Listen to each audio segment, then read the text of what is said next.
It's Kubb's Day, and we are in Davidson, North Carolina for the first episode of the 2022 Spring Fling Kubb Championship. This is the second tour, the second stop in the 2022 Atlantic Kubb Tour. We got a pretty stacked field today, pretty deep, and we're going to be covering rounds 1 through 4 today of the preliminary play. So I am Stu Gander. Drew is not here because he is playing in this tournament, and Bob Hikus isn't here. His cousin Sven is here. So Sven, how you doing? Good, Stu. How you doing today? I'm doing great. There's the cuz. He's drinking local and he's playing today.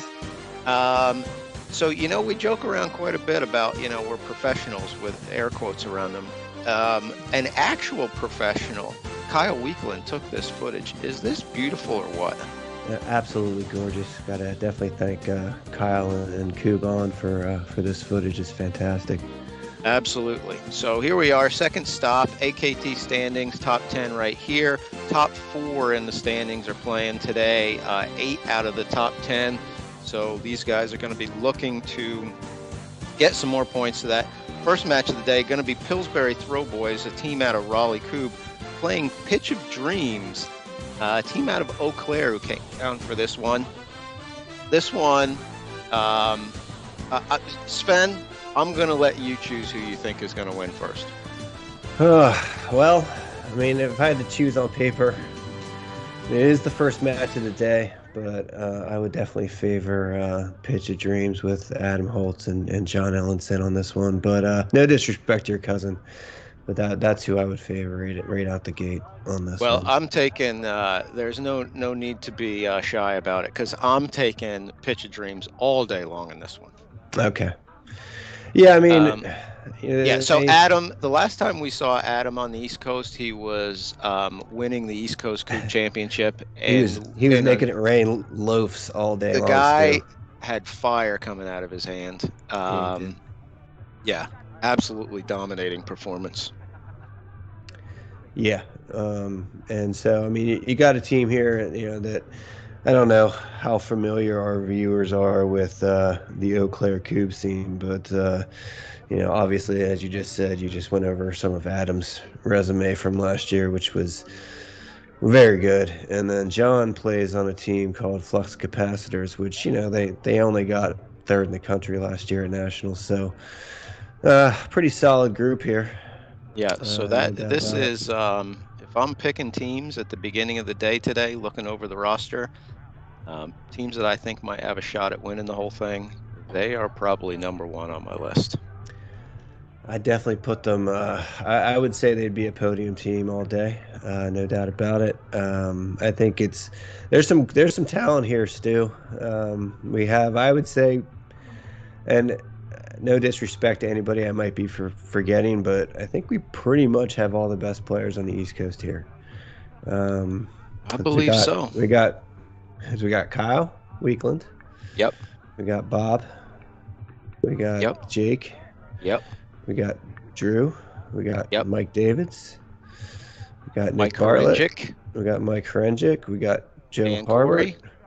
Dan Corey. Yeah, we got them all. Dave.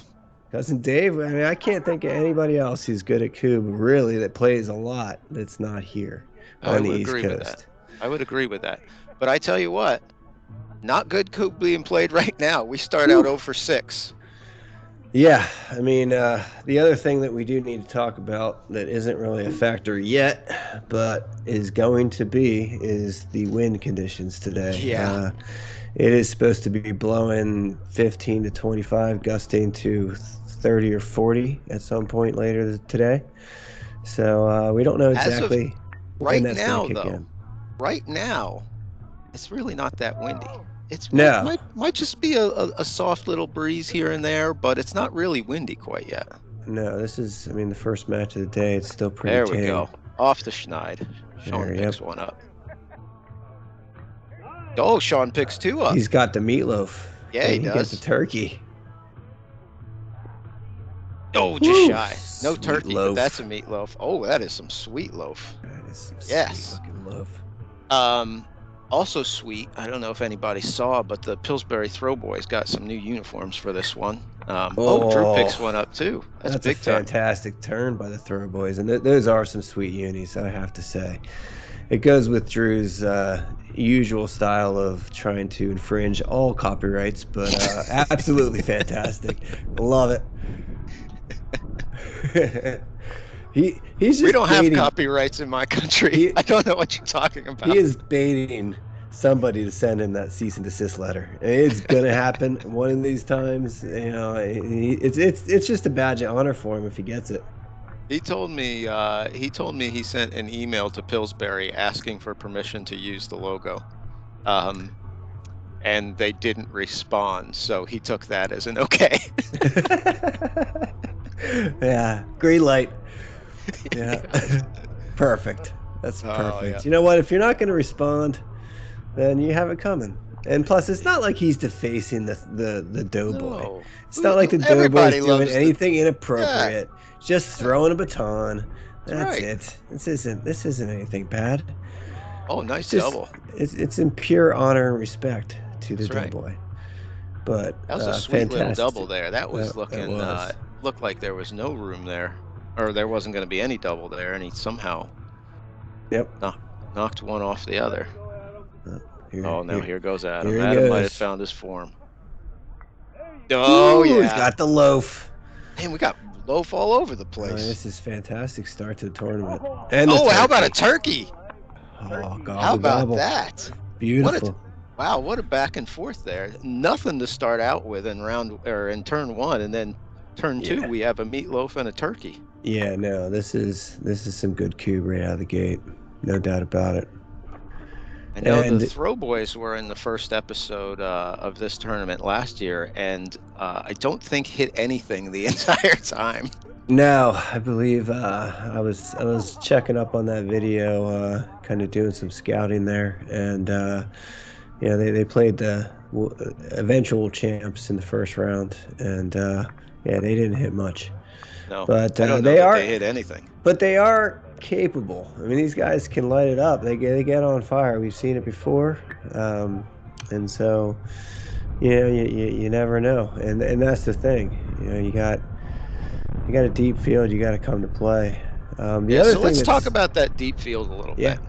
I was looking over the roster, and I think we have the roster of the teams going across the bottom of the screen.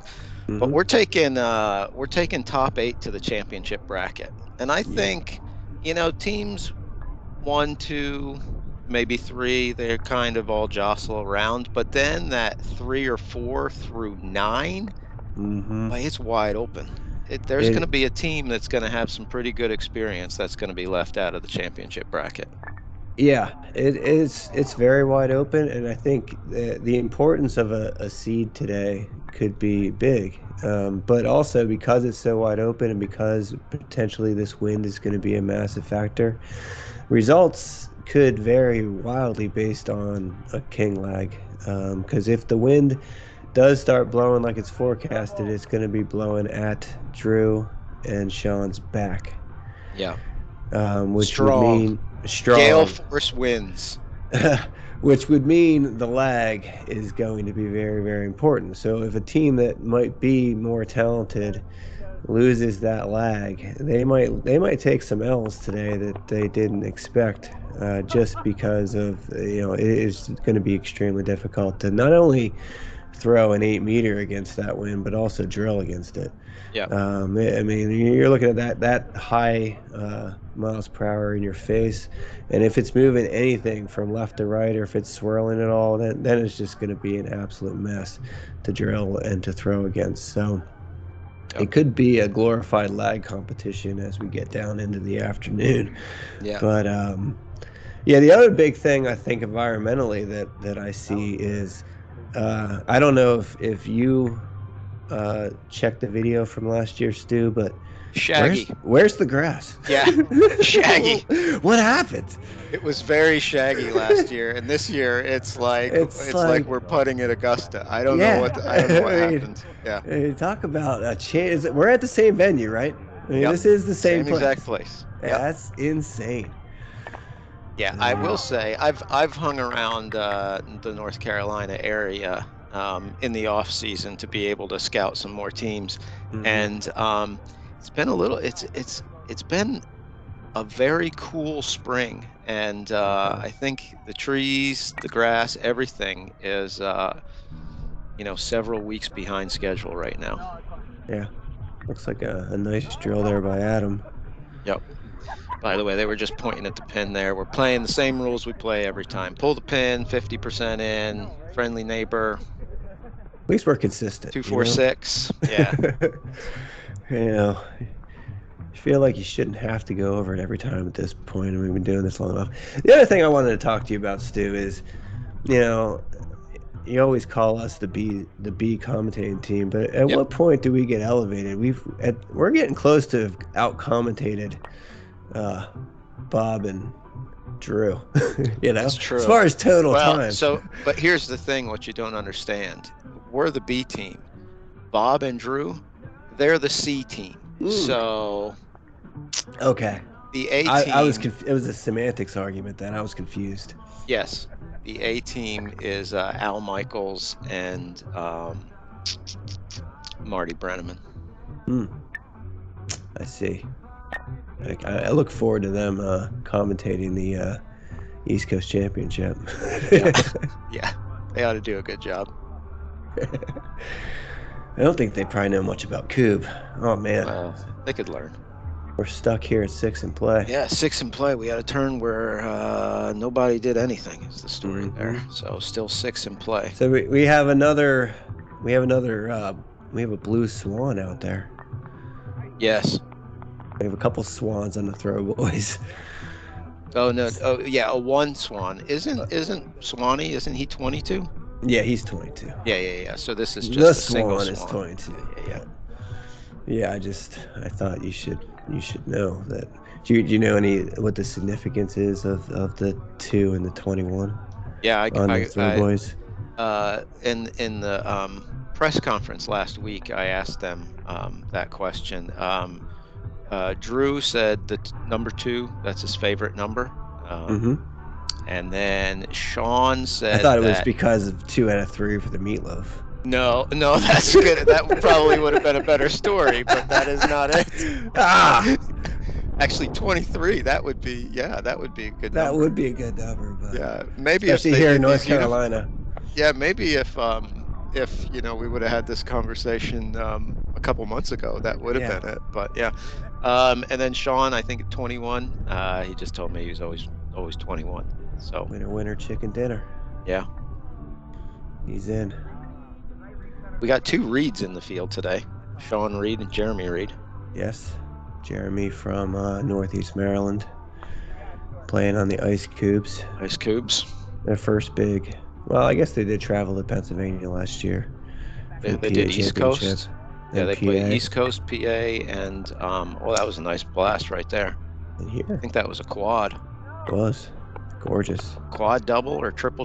That's a nasty blasty. Hey, how about a meatloaf, a turkey, and a nasty blasty to start off the day? Yeah, that's a great start for a tournament. No doubt about it. Oh, and then picked up an 8, what a turn fired up. What a turn, bud. He should be. 6 with 2 and gets the 8, puts his partner guess here. What? The Throwboys are in the red zone. They're not only in the red zone, he can miss one of these. Yeah.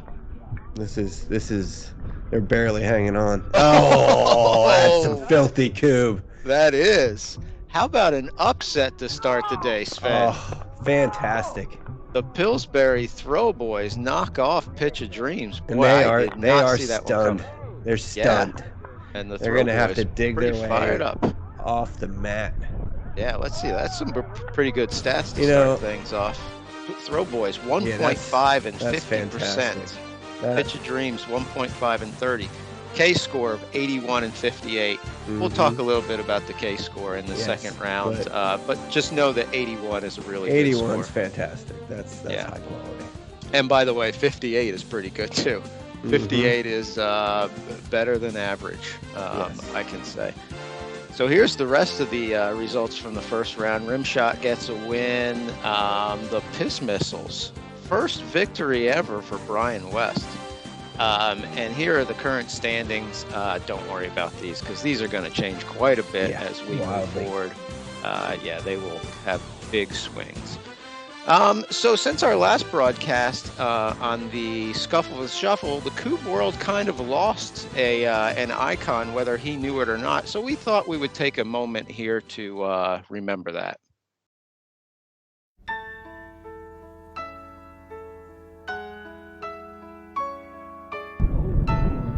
Oh, Drew with the first meatloaf of the day. 2 out of 3 ain't bad. Maybe we can talk all night. Oh, misses there, but that's 2 out of 3. 2 out of 3 ain't bad. That's our first meatloaf of the day. I told you everything I possibly can. There's nothing Squad goes 2 for 3. 2 out of 3 ain't bad. That's a meatloaf, my friend. Congrats.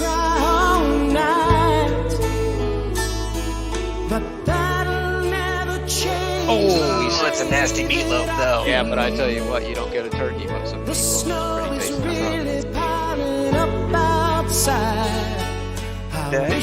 Just misses, but still gets the meatloaf, and that is.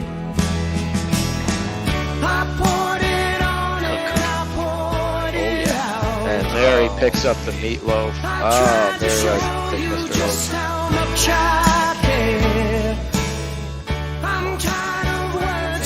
There you go. There's the meatloaf. Is that Kyle's second meatloaf? That's a good look at that one.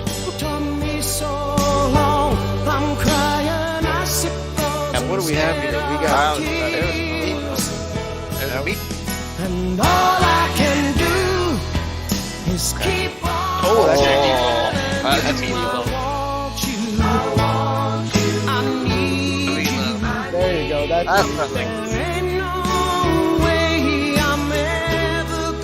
Oh, we kissed it. Oh, we kissed it. That was almost turkey, but it's just a meatloaf. That's the first.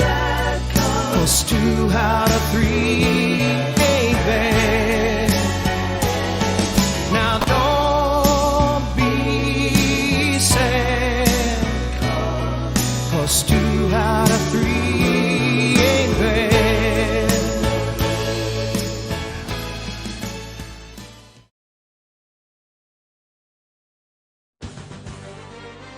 Beautiful tribute to Meatloaf.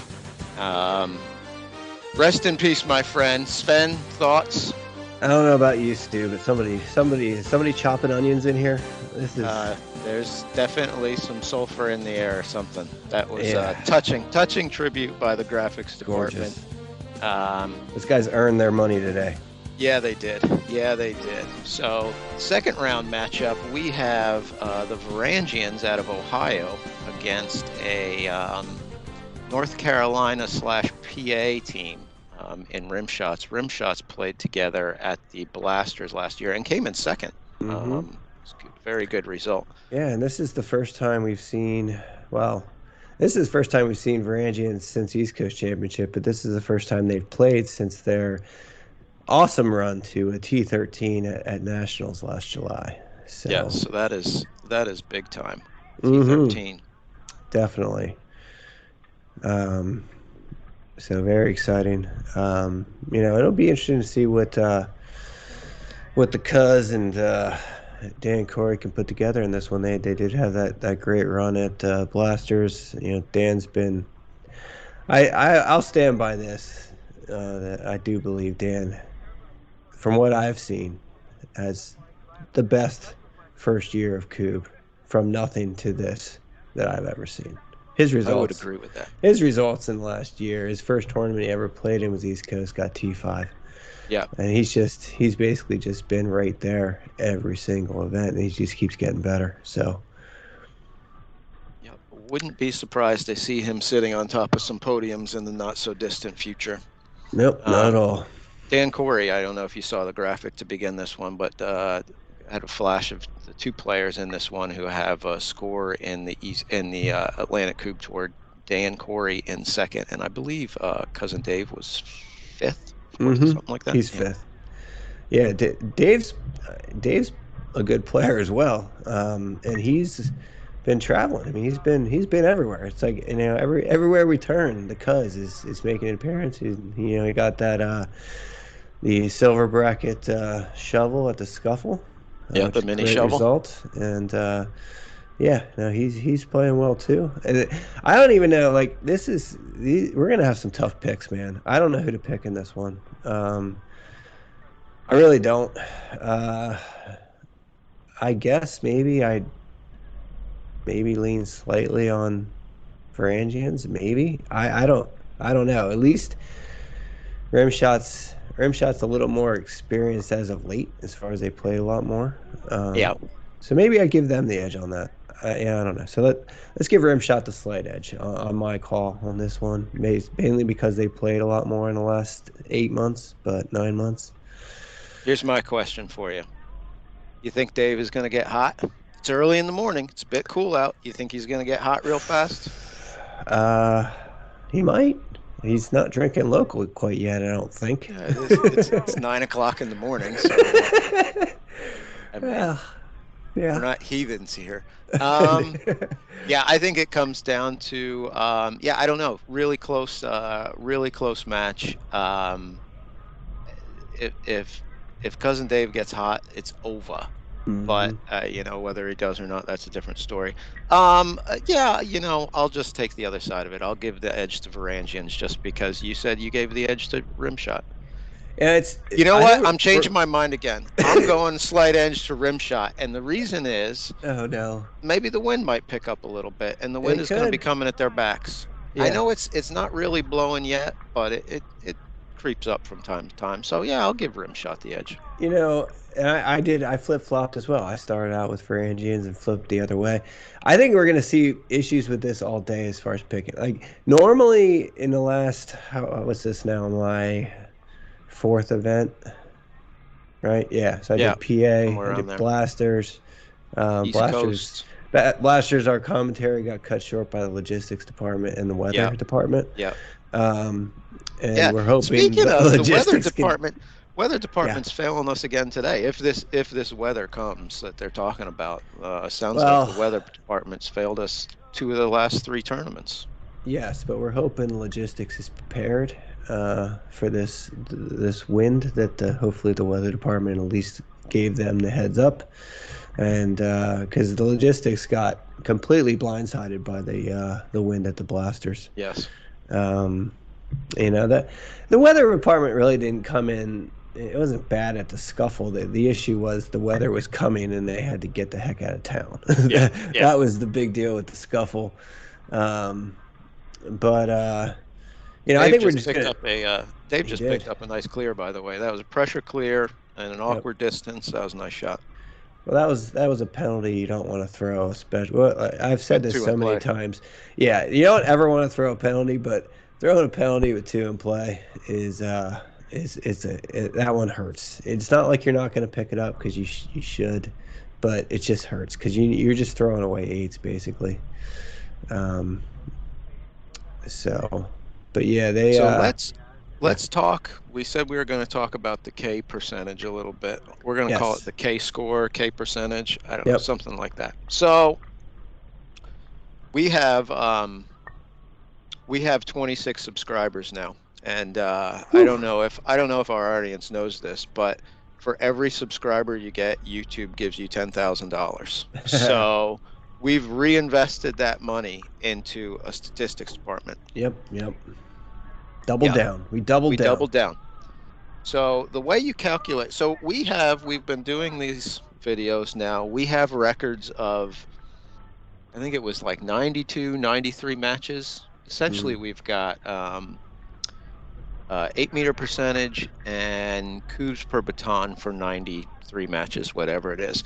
What we did was we took that data and figured out what the average is. The stats department. Yeah, the stats department. Yeah. They figured out what the average was, what the standard deviation is, blah, blah, blah, blah, blah. And with your coups per baton or 8-meter percentage, you can estimate their percentile that you played in. So let's say you threw at 35% from 8 meters. 35% is the 50th percentile.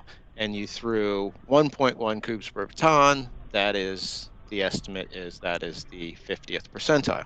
So you take half of one, half of the other, add them together, that's your K-score. So earlier when we saw the Pillsbury Throwboys throw at 81%, that means they played in the 81st percentile for that match. So that's pretty good. Absolutely fantastic. Yeah. And by the way, Pitch of Dreams played 58%. So they were in the 58th percentile, so still above average. But what this also could allow us to do is we have all that historical data, but we could also, because of like the weather conditions for this tournament are going to be a factor. We know Correct. We know it's coming. We could also take just the stats from this tournament and have our own little baseline if we wanted to, and know, you know, based on those conditions, the numbers could be way down from 8 meters and way down for cubes per baton when you're going against a nasty wind. So overall, like the historical numbers against that history is going to be poor. But in this event, you could break it down one way versus the other too, because going with the wind at your back today, it's going to be like green light, you're go. Going the other way, it's going to be like you're playing a different sport. I mean, that would be an interesting analysis. Maybe we'll have to. Maybe we need some more subscribers. Yeah. So. Yes. Sounds to me like that would cost about $30,000. So we need 3 more subscribers. But I mean, there's the endless possibilities here of what could be gleaned.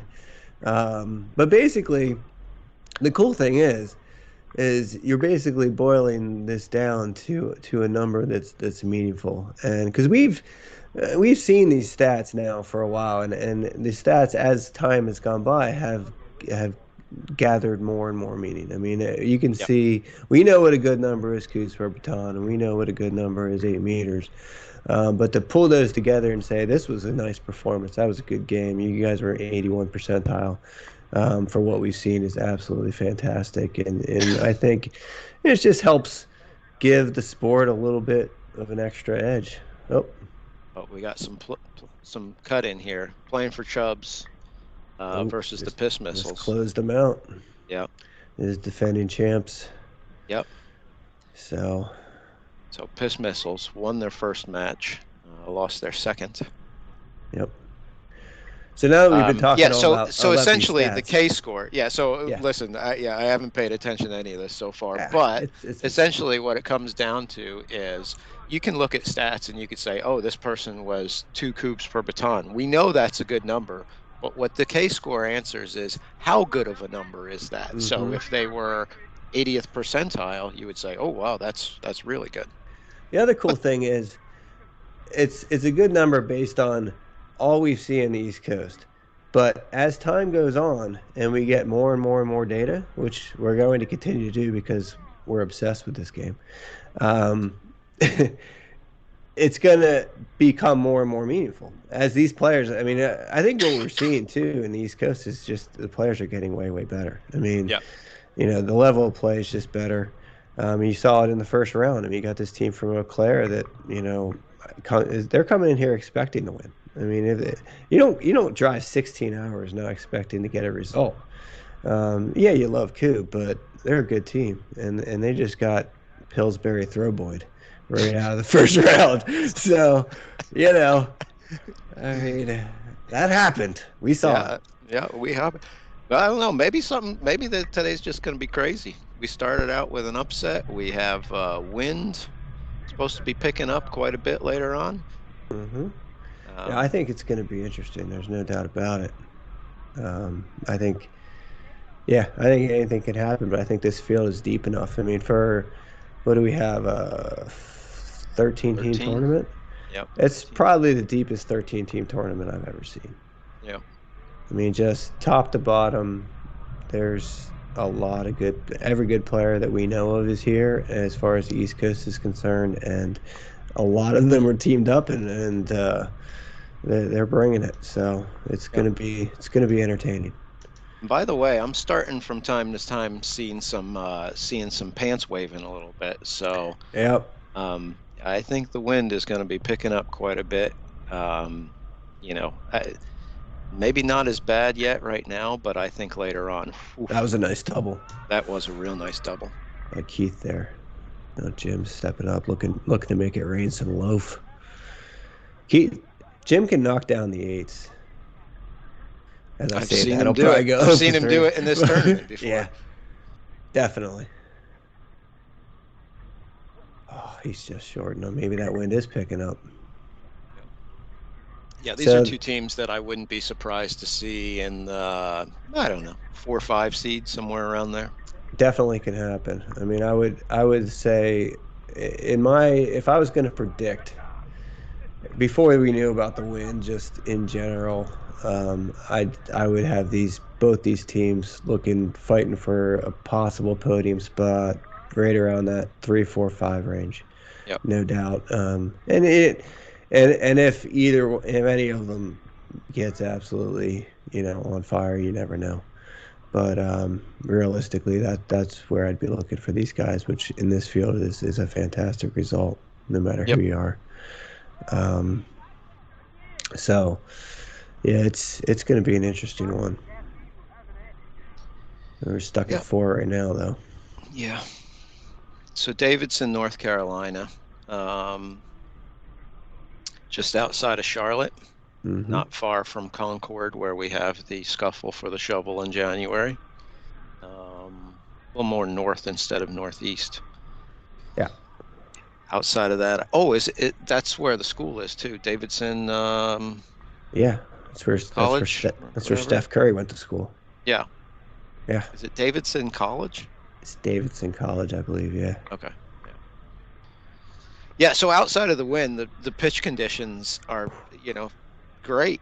The ground isn't too hard. It's not too soft. I think it's fair. I think temperature. It's a little cool for March, late March in North Carolina. I think the high is supposed to be like 60 today, but outside of the wind, everything's perfect. And we're playing Kubb. I mean, what more do you want? Yeah, I'd say it's similar in a lot of ways to the Blasters, except the ground isn't concrete hard. Yes. This is correct. So there's been water on this grass within the past, say, 6 months. Yeah. Yeah.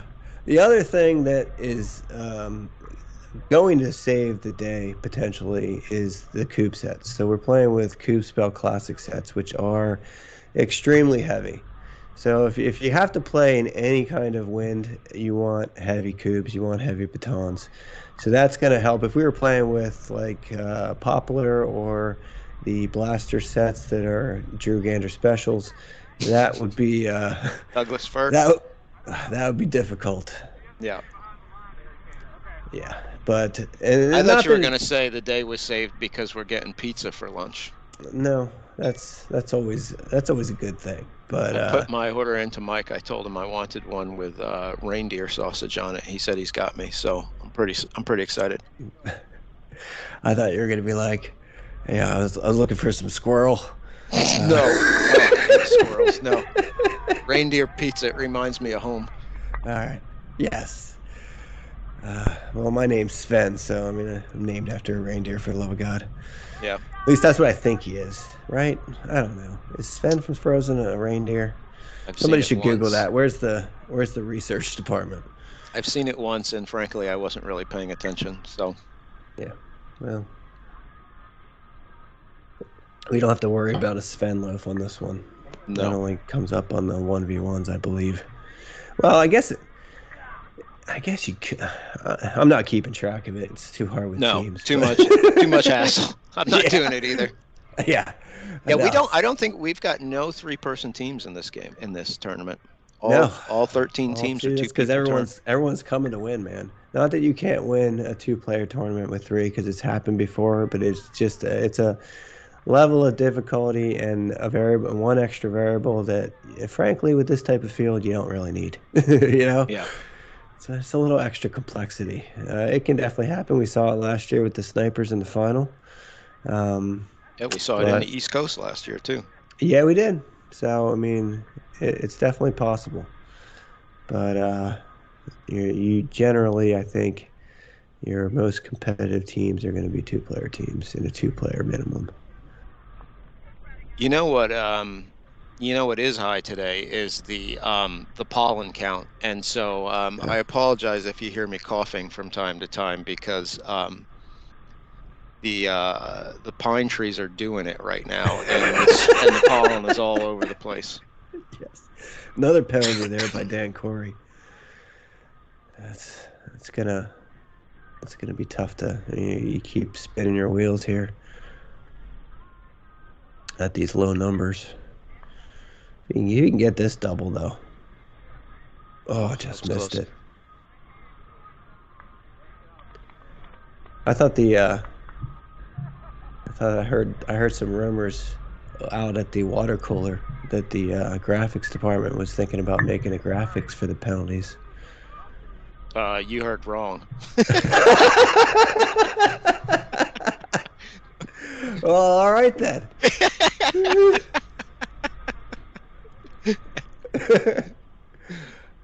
Water cooler talk is incorrect. Incorrect. Unbelievable. That's funny.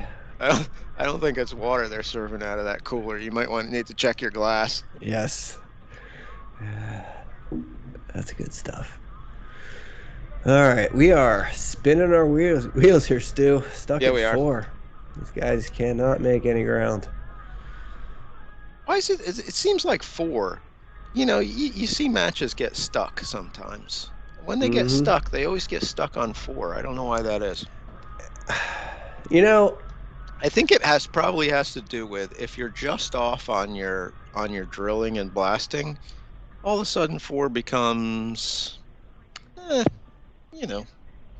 Honestly, they've had 8s. They just haven't hit them. I mean, okay. Dan. I wasn't paying attention. Dan did throw a penalty at last turn that hurt him. He's thrown 2 penalties so far, which definitely is going to hurt your number of 8s. It's going to kill their coups per baton. But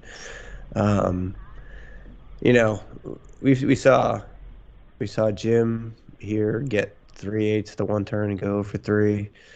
I just think they're not incredibly efficient. I mean, we're talking that was 4 with 4.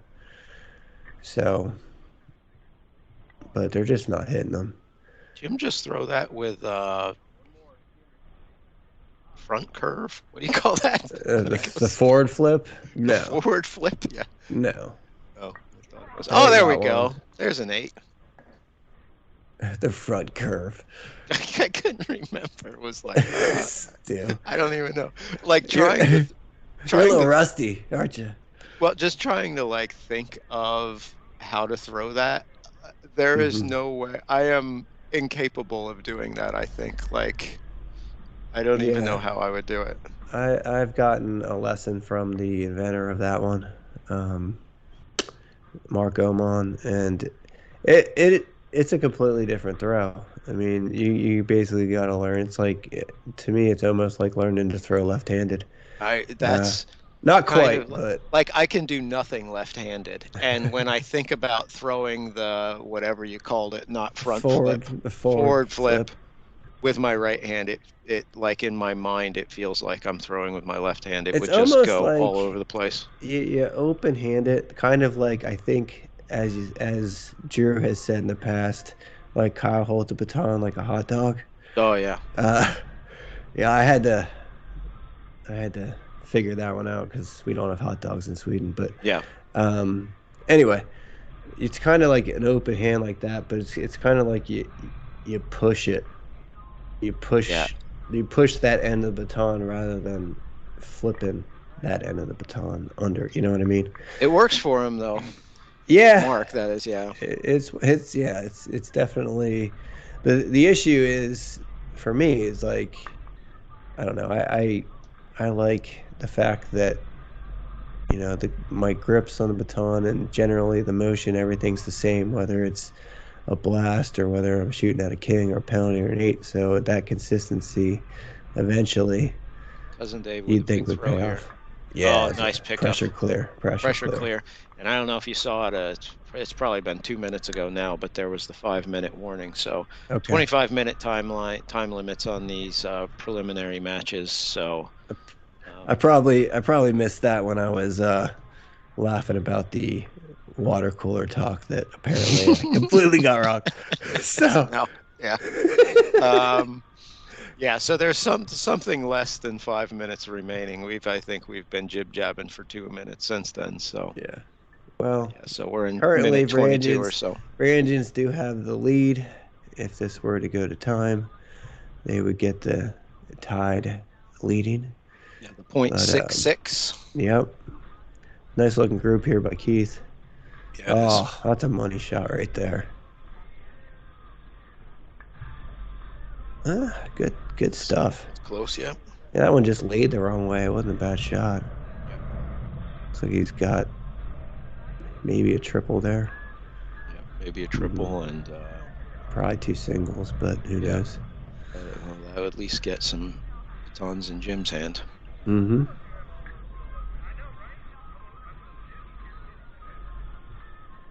Oh, smoked that one. Yeah, he did. He was going for the triple. Oh, no. Just shy. Yeah, time to step off. That's a good call there, Keith. Jim's taking the angle here. Oh, no. Looks like he field goaled 2 minute warning. 2 minute warning. All right, well. Because it's now back all there of a sudden, his chops. I was going to say that. Oh, no. Boy. Oh, boy. Cataclysmic. Yeah. Rimshot has to be saying, whoa, wait a second here. We're not talking about. We're not dead yet. Yeah, we're not going for the tie here. All of a sudden, we might be going for the win. Rimshot's back there saying, "Would you guys hurry up and throw?" Yeah, we need to get a baton. We need to get one in our hands. Quick. This would be a massive triple by Jim if he could pull this off. Watch how fast Dan comes running in from the side. Oh, huge triple. There he goes. That was a nice triple. Huge triple. Dan's playing it like a grizzled veteran at this point. Yeah, he is. Beautiful. There he got it in. Squeezed it in. Look at Dave. All right, so they have, 4 field cubes, an advantage line, and 3 baselines. They need 1 for the tie, and time is expired. They need a 4 with 2. They need 3 singles. And the king. Yep. And then that's the full point. Nice Boy, drill. that would be a credible comeback. Well, that was a cataclysmic turn. That group was there in 3 batons if they threw away their first 4. Fantastic triple by Jim. Might have saved the day. But that looks like it could be a 4 with 1, maybe. Yeah, I was going to say, that looks like a nice drill. Oh, gorgeous. No, 1 left. 1 left. Just missed it. Oh. That was so close. All right, so now they got to go 3 for 3. Yep. I feel like Dan does this. This is. I mean, he usually blasts, so these should be. Yep. 3 for 3 though. It's all about fundamentals, man. This shot he should have. This should be a 98%, especially if there is wind at your back.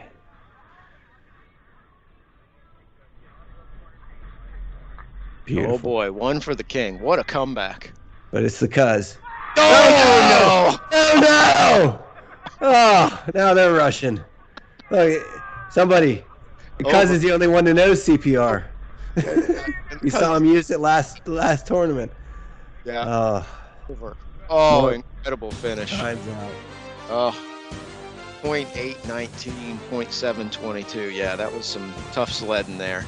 Yeah. 18 and 18 on the Kubb score. Yeah.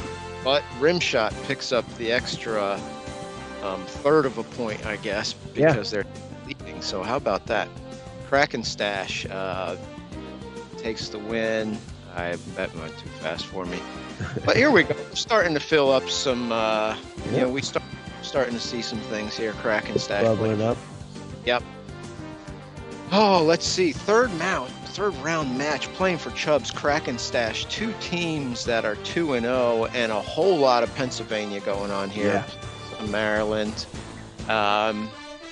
This is this ought to be two Titans here in this tournament. I would not be surprised. I told you my pitch of dreams was my pick to win it all. But I would expect these guys to be up there as well.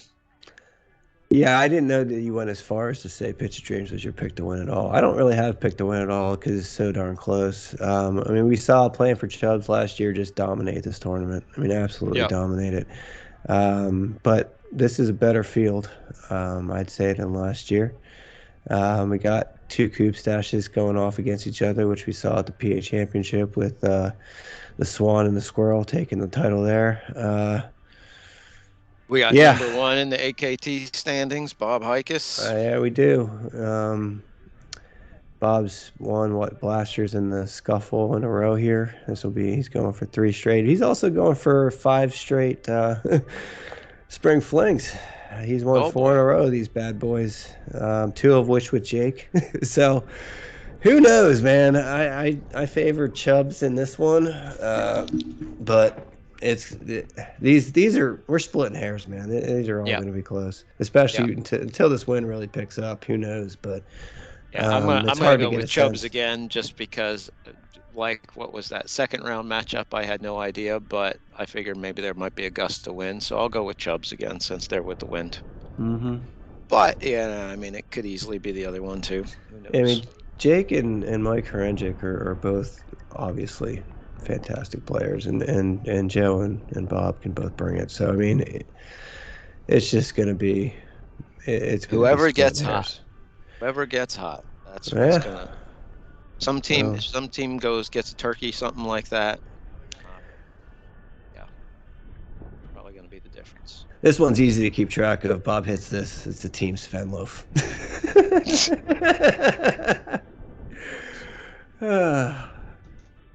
But I know the graphics department doesn't get paid enough to put anything up for that. So they wouldn't. Boom! You hit it. It is. Yeah, if they're too lazy to do the penalty coops thing, you think they're gonna keep track of Sven loafs? There's no chance. No chance. They're like, wait, statistics gets 10K per subscriber? What? Yeah. I mean, wait a second. I've been working for Circus Peanuts for the past year now. Oh, absolutely hilarious. Oh, good drill there by Jake. Jake just reaches out and drops the hoop. Dude is 6'5", Stu. Yeah. I mean, he doesn't have to reach far. Yeah, no, it's just like watching him. There's so many different styles of people who drill, Some people throw it way up in the air. Some people throw it, kind of with a little bit more heat to it. Mm-hmm. Some people, we talked about JR, how he's just like a machine.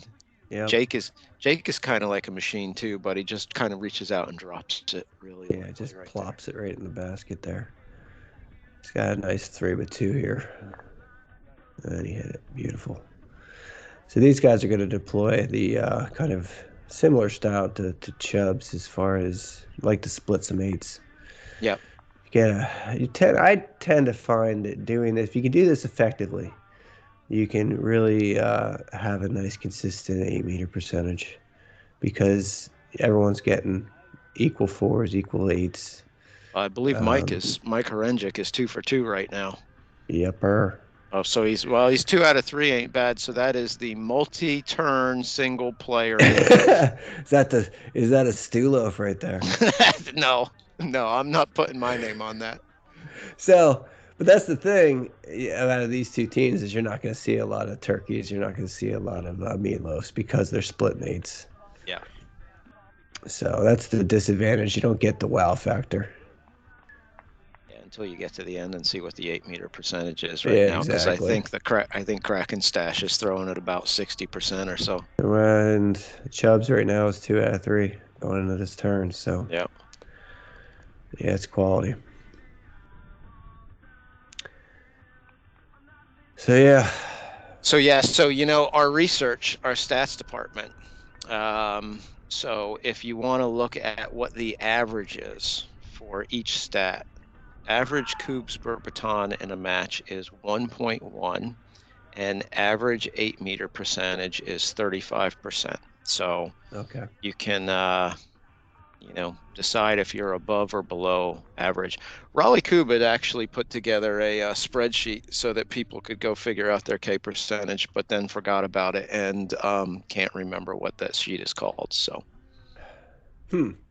but they could probably go into their Google Drive and find it if they, Yeah, it's probably were not motivated very deep, to. considering this is the first time we're talking about this. Yeah. There's probably not a huge amount of demand right now. Yeah. Well, and the easy part is finding the spreadsheet. The hard part is knowing the stats to put into it. Yeah, that's another hurdle to climb. The other hard part apparently is camera awareness. Yep. From the Kraken Stache. Because it'd be really nice. I'm going to go ahead and say here. Bob missed everything there. I think he just missed everything. I think he did. Missed everything twice. Actually, he might have. It might be a single down there, but I think he might have hit the post on the second one. Oh yeah. Oh man, this is a rough turn. Wow, this looked like a nice group too. It was a great group, and Barrett. Oh, has one left. He could save the turn right here, because man, this is a rough one. If I were Jake, I'd stand in front of the camera again. Seemed to be good luck. I know. Let's see. Start out with a Spurky. Oh, yep. There's is that what that is? Single person, multi-team, yep. multi-turn, Spurky. Hey man, yeah, his cubes per baton kind of sucks, but he's 3 for 3 at 8. That's half your K score. That's all that matters. Yep, tied it up right there, 6 in play. Yeah, we got a bit of a barn burner going on here. He had to have that one. I mean, that's the thing. If you can pick off an 8 a turn at the very least, especially when you have three misses that turn. Yeah. Because that was a 5 with 3. All of a sudden, it's not a bad turn. It's just it's like an average, reasonable turn. It's still a bad turn from 4s, but at least you saved it and still scored. But it was still a bad turn. The thing that really stunk about it was a really good group. I mean, looking at that thing just on the ground, I was thinking 5 with 2. Yep. Ended up taking 3 hits. It looked like a great group. I was actually, thinking 2, possibly 1. But that's why they play the games, Sven. Exactly, Stu. Exactly.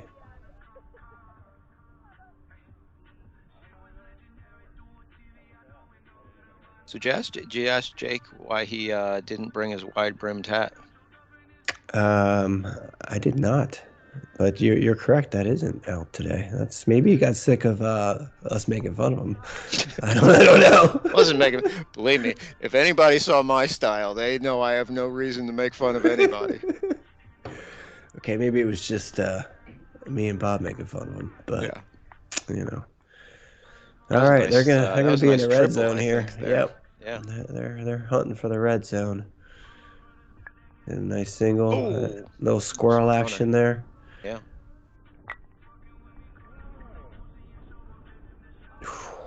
Mike's wearing his uniform from the PA Championships when he teamed up with Joe Harbert, who is his.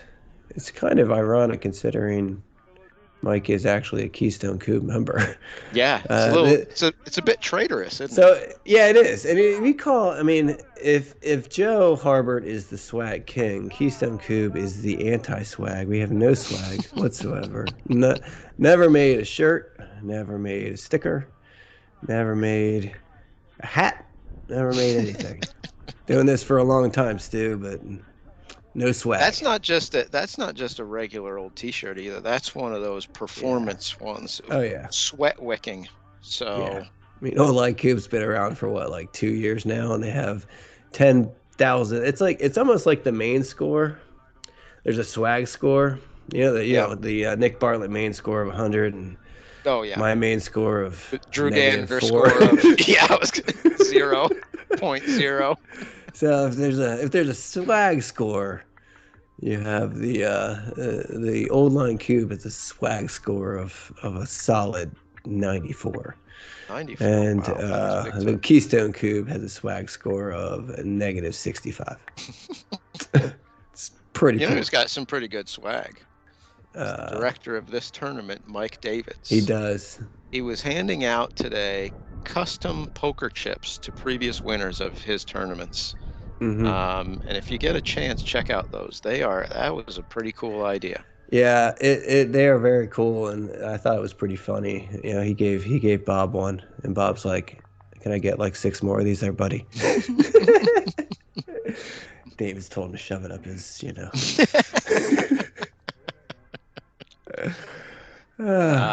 Good times. Good times. Yeah. So I don't know if we've actually said that, but this is a tournament hosted by Queen City Kubb, directed by Mike Davids. Mike always does a great job with these tournaments. No doubt. Just top notch. Just a great affair all around. Mm-hmm. Definitely. Always a pleasure to be down here, even if we don't get to play, Stu. Yeah. Well, you know, I mean, our gift is in commentary. Yes. So. At least we have a gift, you know. Yes. Oh, that was a cute little triple there, wasn't it? Yeah, one would wonder why he didn't take that shot first. Yeah, well, it looked like there was the double there, but the one was off to the side, and apparently not. Actually, I thought he just cleared, but I guess he didn't. No, it was still one left, but yeah, that was insane. A nice second shot there. Now we're in the red zone. Bob's been perfect though. He's due to miss.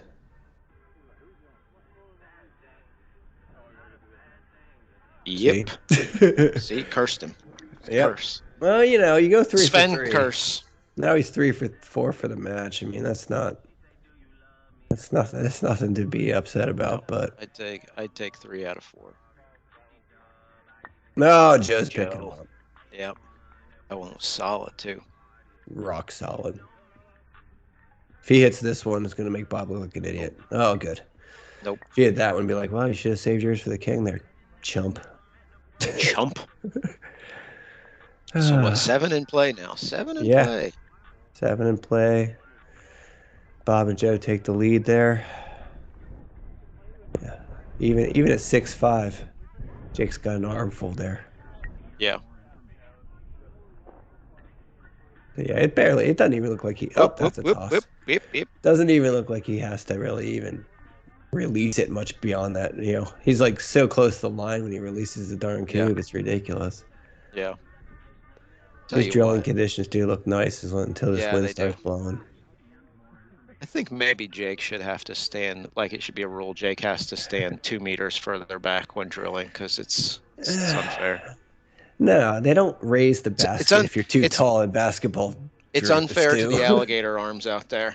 No, people with their short little arms. They don't raise the basket for tall people in basketball, Stu. They're not gonna. Sure they do. You ever go see a 5-year-old basketball game? They got the baskets that hang off the baskets that are like 3 feet off the ground. There you go. Are we 5-year-olds, Stu? Just saying. Yeah. Not in maturity, in actual chronological time. Yes.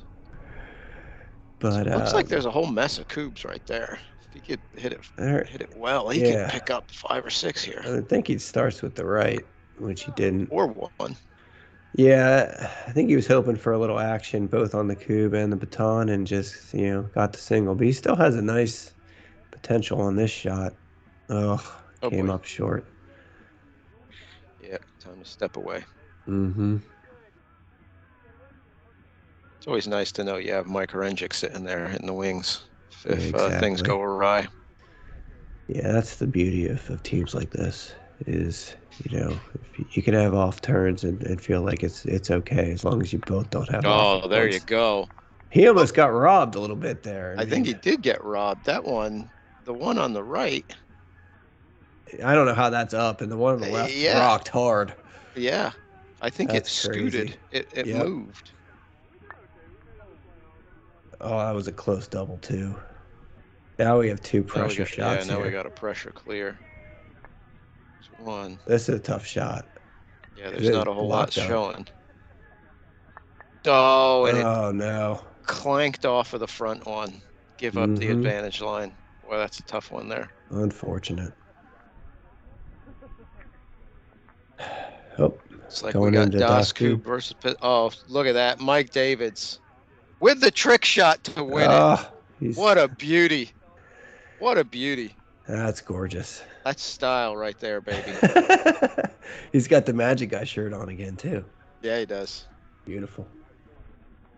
Das Kube picks up the win with the trick shot. That ought to be like worth 1.5 points or something. Yeah, it'd be tough to keep track of that there, Stu. Yeah, probably. But... Are any of those in? Looks like Yeah. every one of them is short, except for one. They're in. If they're in, they're going to be all lined up right there. It's close, but they're in.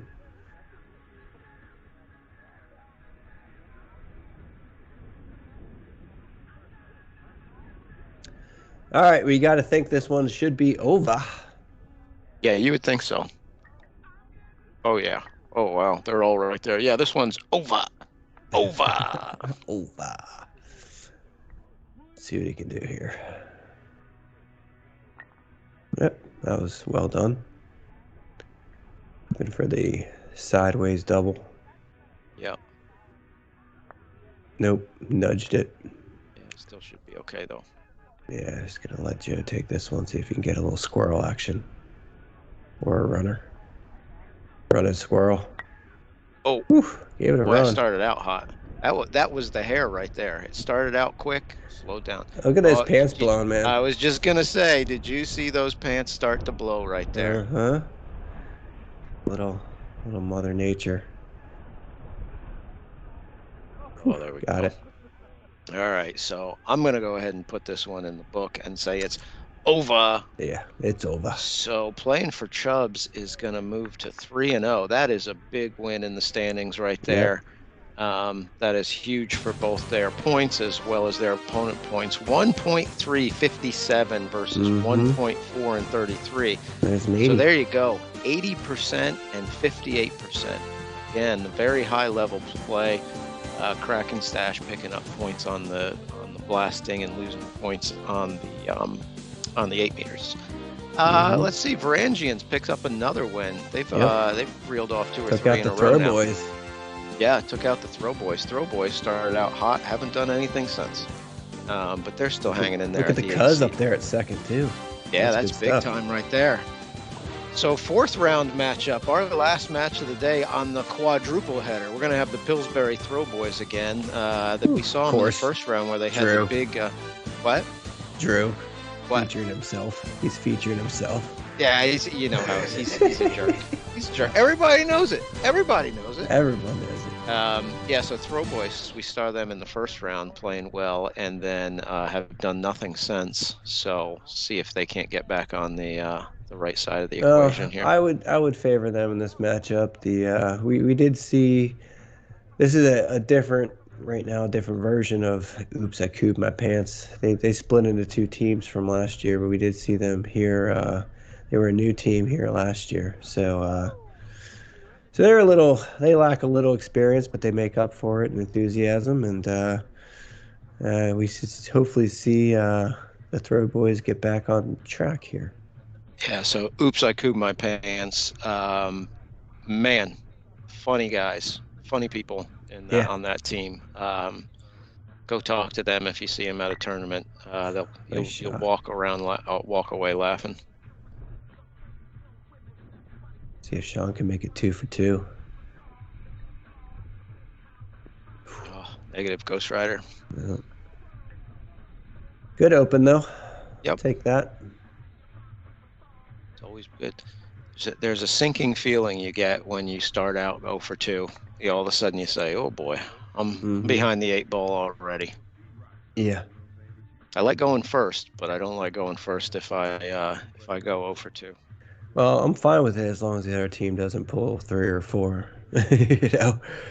Well, yeah, If that's you're- always. I mean, look at I'm never looking for the other team to pull 3 or 4. Yeah. I mean, that's the thing. You go for 2, then you're at their mercy, and you just feel like you're absolutely helpless. Yeah. But now they're in a good spot. Yeah. Now True. they've got 1 in play. should have 5 in hand. Mm-hmm. You're looking for the runner or the squirrel here from the left-hand side. His Yes, left pass eye the right. squirrel from the left-hand side. Mm-hmm. That should be a thing. Pass the squirrel from the left-hand side. Yes. Yeah, it's worth a No shot, squirrel. though. Yep, always worth a shot. Speaking of squirrels, I think I see Kyle back there. Oh, yeah, it is. It is. Not playing as the squirrels today. No. Playing He's as Kung Modair. I asked him how to pronounce that before the tournament, and he told me. And, Drew picks up two, goes 2 for 2. Yep. Good turn. Yeah, very good turn. See if get a Sven loaf here. Oh, a Svirky. That's a team turkey. Yeah, it is. Team Super Turkey? Oh, yes! Super Turkey. Wow. Look King at this. shot for the 2-turner. Oh, no. Oh, no. Oh, that was nearly 8 batons. Oh. Talk about crapping your pants. Yeah, Adam. Yeah, Adam for a 2-turner. Sean's going to be seeing that one in his nightmares. Yes, I mean, look, they're in a powerful position right now, Stu. Their win percentage is probably about 99%. But to get 8 batons is just fantastic. Get 2 turns. I mean, and to come down to the king on that just hurts. Yeah, they've only missed. Well, I guess I was going to say they've only missed 1 shot so far, but actually with the king, they've missed 2. Drew missed a.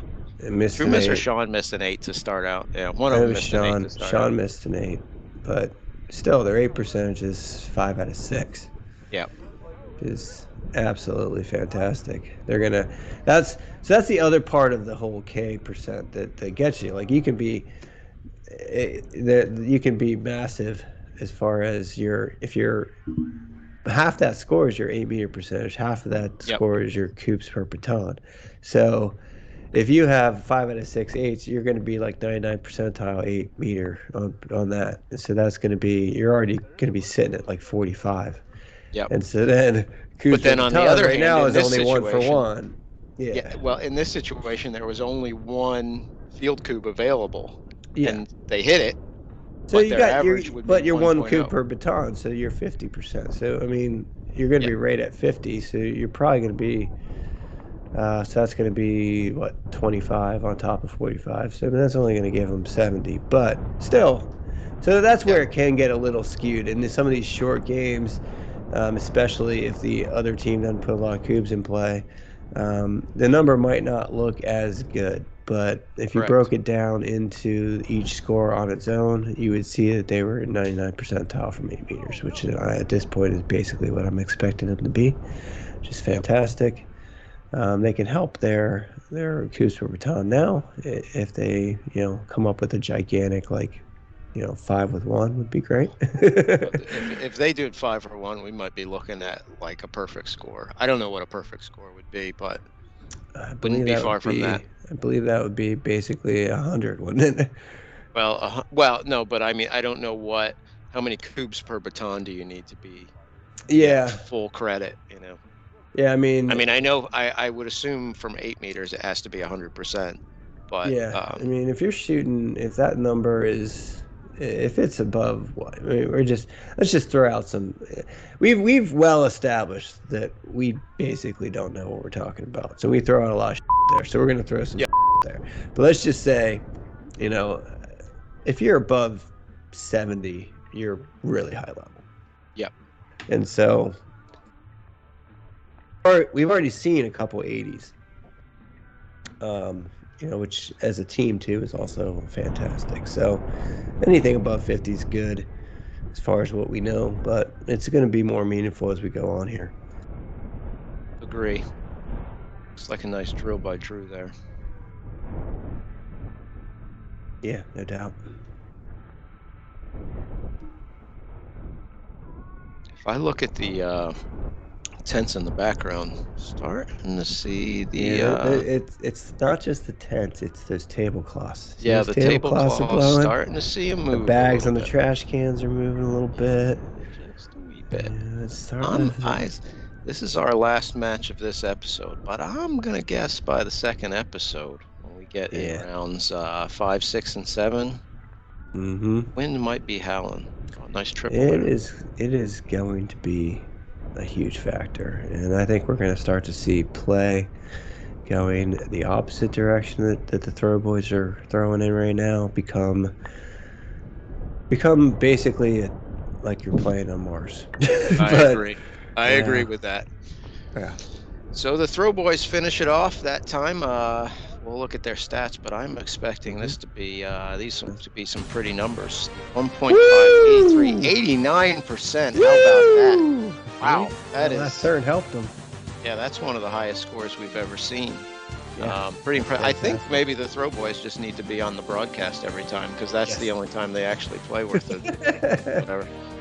Oh, let's see. Kung Modair, Kraken Stache knocked off Varangians, ended their streak. Playin For Chubbs win again. We saw that.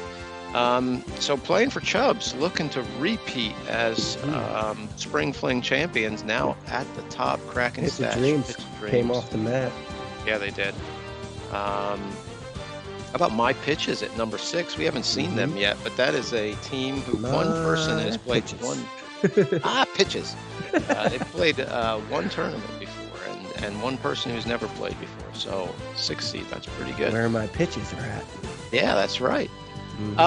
So that's the end of the first episode of rounds 1 through 4. We're going to pick up rounds 5 through 7 for the next episode. We'll set the championship bracket. Top 8 make the championship bracket.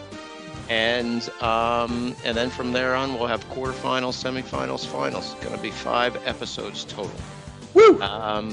So they ought to be some beauty. And next episode, it's going to be interesting to see who gets left out and how this seeding goes, because there's a whole bunch of teams that are real close to one another. It's going to be tight, Stu. It's going to be tight. I agree. Alrighty, well, thanks for watching. Subscribe so we can get another 10 grand from YouTube. Yeah, like and subscribe. Yeah, that's right. I think that's it, Sven. So I'll just say, bazooka. Bazooka.